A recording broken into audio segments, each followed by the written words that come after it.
अजीज दोस्तों और बुजुर्गों, नौजवानों, शराब को छोड़ो और फिर कत्ल।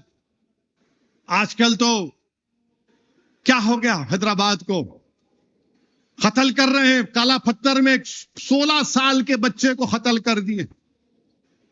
16 साल का बच्चा, कुछ नहीं किया, मार दिए गर्दन पे। सुबह फजर में उसकी नमाज जनाजा में गया था। नमाज जनाजा पढ़कर मुझे दिल्ली जाना था।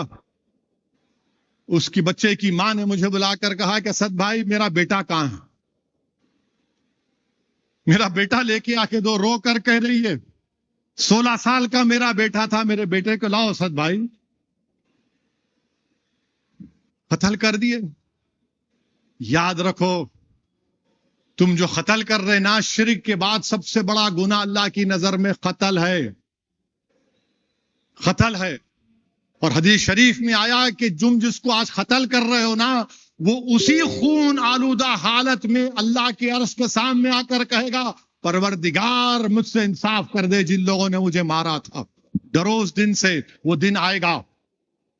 तुम आज ताकत के बलबूते पर किसी को मार रहे हो, दौलत के बलबूते पर किसी की जान ले रहे हो। अरे वो दिन आएगा मेरे प्यारे, जब सब मरेंगे, जमीन में जाएंगे, दोबारा उठाए जाएंगे और हिसाब होगा। और मैं हुकूमत से एक नुमाइंदगी कर दिया हूं और फिर से करने जा रहा हूं कि एक एंटी मर्डर स्क्वाड बनाना चाहिए हैदराबाद, साइबराबाद और मलकाजगिरी पुलिस कमिश्नरेट में। एक एसीपी, 2 इंस्पेक्टर, 1 एसआई और 15 कांस्टेबल होना उसमें। और इन लोगों को जिम्मेदारी देना इन्वेस्टिगेशन से लेके चार्जशीट तक, और एक बेहतरीन पब्लिक प्रोसिक्यूटर को तखर्रुर करके, ताकि जो कत्ल करता है उसको सजा मिलना और उसका ट्रायल कम से कम 1 साल में खत्म होना। मैं जाकर नुमाइंदगी करूंगा, यह कत्ल खत्म होना चाहिए। यह हमारी सरजमीन है। बच्चों को मार रहे हैं। अच्छा, अब तो हद हो गई, मेरे को पॉलिटिशियन बनना है तो मैं मर्डर करता हूं।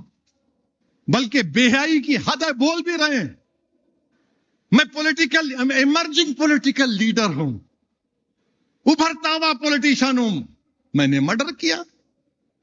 तुमको ये करोगे? तुम्हारे पास दौलत है, ताकत है, तुम जान लोगे किसी की। ये खत्म होना चाहिए। और इंशाअल्लाह ताला उम्मीद करते कि यहां की हुकूमत एंटी मर्डर स्क्वाड बनाएगी। एक पूरे 3 हैदराबाद पुलिस कमिश्नरेट, साइबराबाद और मलकाजगिरी में एक स्पेशल कोर्ट का तकर्रुर करना चाहिए। चीफ मिनिस्टर को जाकर सीजीआई को मिलकर कहना चाहिए, क्योंकि अगर आप हैदराबाद को प्रमोट कर रहे हैं सारी दुनिया में इन्वेस्टमेंट के लिए, यह भी बहुत जरूरत है कि दुनिया के सामने बात आए कि अब कोई कत्ल नहीं होगा यहां पर इंशाअल्लाह।